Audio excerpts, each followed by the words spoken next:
Hey, welcome back to another video here on Maniacs Football. I'm your host, Greg, and this channel, of course, is dedicated to NFL football. We talk a lot about the Commanders, and with that said, let's get into it. Make sure that you have subscribed to this channel if you would please do so. Hopefully, we will earn your subscription today. And also, when you do, make sure you hit that notification bell so you won't miss any other video releases. So OTAs started this week, voluntary OTAs. So what does that mean? That basically means that players are invited to come out and participate. It's off-season training. It doesn't mean that they are mandatory, that they have to be there. Okay, so I know a lot of people are stressing because of three particular players who are not present at OTA. One big one, of course, is Terry McLaurin, who right now is uh, within contract talks to extend his contract. We hope that gets done pretty soon.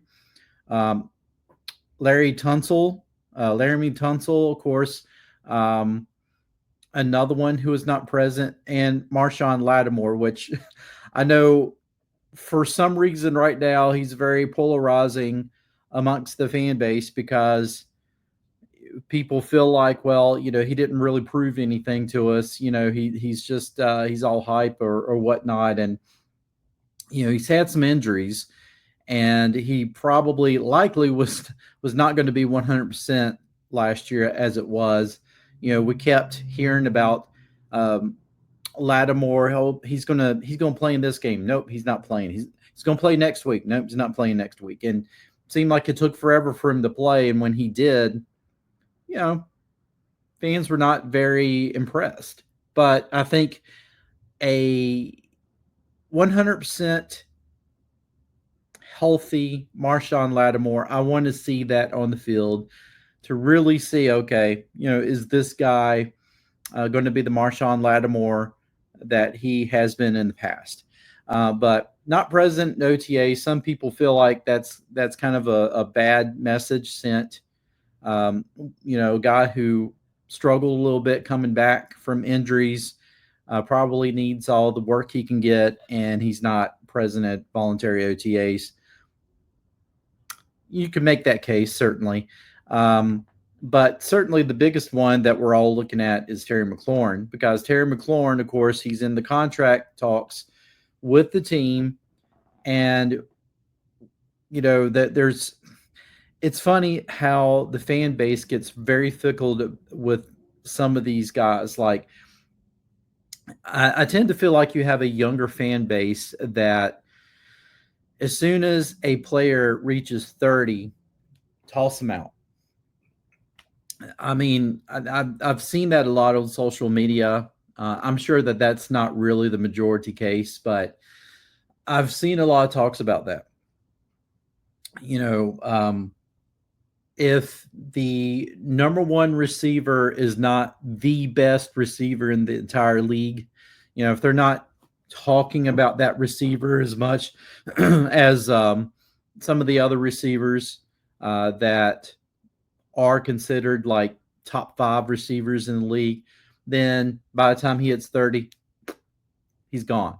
I mean, that is a lot. That's a lot of what I've heard, especially with Terry McLaurin. And I feel like that's quite unfair because Terry McLaurin brings a lot to the table other than just athletic ability. He is a leader. He's a vocal leader. He is an extremely good influence. He fits in with the culture. I mean, Terry McLaurin is everything that you need out of a player, and he's a good player. He's a really good player. And yes, he is a number one receiver. He is talented enough to say, yeah, he's number one receiver. If he went to any other team, he would be a number one receiver. So because that he isn't talked about as much as some other players, which I tend to think a lot of times what you see amongst NFL fans is player envy. And what I mean by that is that you hear about other teams' players, wide receivers or whatnot, and then suddenly, those names become like household names in your head. And so you hear about their names so much, it's like, why don't we go out and get Diggs? Probably not the best one to talk about right now, but why don't we go out and get this guy or this guy? And meanwhile, they're probably having the same thing with their fans. It's like, he's a good player, but we can do better. We'll take Terry McLaurin. Fans for the longest time, we've talked about wanting to keep our own, build our own. We want to have our players who are able to make a name of themselves on this team, be what we used to call Redskins for life. And, that was our dream. Instead of like always getting other people's cast offs or, just being envious of other household names that we hear about. It's like, why don't we go out and get that guy? And and then when we've done that in the past, I feel like more times than not we've been disappointed. Because we're like, well, yeah, he's good on these plays here and there, but doesn't play all 16 games or 17 games or and so we always found something wrong with those players. And it's the same with Terry McLaurin. People are going to find something wrong because they feel like, I don't want to pay a 30-year-old wide receiver big money. And again, they're talking about 30 years old being over the hill. And I mean, honestly, if they had traveled back in time to the 1980s when we had the posse, especially when we had Art Monk, Art Monk was way, I mean, I don't know his exact age at the time, but I know like that 1991 Super Bowl, he was in his mid 30s. He was at least getting to mid 30s, or he was in his mid 30s. But he was still playing at an extremely high level at that point. And he's always been a consistent player. And Terry McLaurin reminds me a lot of Art Monk in that sense that he has always been a consistent player. He's consistently went over 1,000 yards every single season since he's been in the NFL. He's always been the go-to guy. He's made some outstanding catches. I mean, he is a team player. He's everything that you need out of a wide receiver. And he is the type that, and again, I understand you don't fall in love with these guys. I know it sounds weird, but it's business, and you want to do whatever you can to improve your team. I understand that. Sometimes addition by subtraction, right? Sometimes that's what you do. But at the same time, I feel like that there are some players you do invest in, and you invest in for the long haul because, number one, I feel like they deserve it. I feel like they want to be at that location. They want to be on that team. I think Terry McLaurin wants to be in Washington.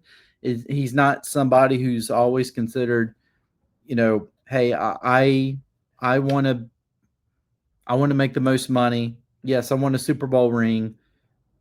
But it's all about me. Terry McLaurin has never been that way. I've always said this, we need a team full of guys like Terry McLaurin. And so you definitely extend his contract. Sooner the better, honestly. So I'm a little worried, but I'm not as worried too much about these three who have missed OTAs. Lattimore, yes, I will feel like he should probably, given every chance, unless that he's still healing from injuries, I would say be there because, do you want to be a part of this team? Laramie Tunsil, I don't know. I mean, as far as the offensive linemen, I feel like a lot of times these OTAs might be more suited for your skilled positions. I could be wrong. Never been to OTAs, but I don't feel like it's necessarily a deal breaker for Laramie Tunsil not to be there. I feel like Laramie Tunsil will be at the mandatory OTAs. I think Marshawn Lattimore should be at the mandatory OTAs. And I think Terry McLaurin will be there as well. I think they'll get a deal done. And so we just got to be patient with that. And with that said, hope you enjoyed this video. If you did, give it a like, give it a share. And with that said, I will see you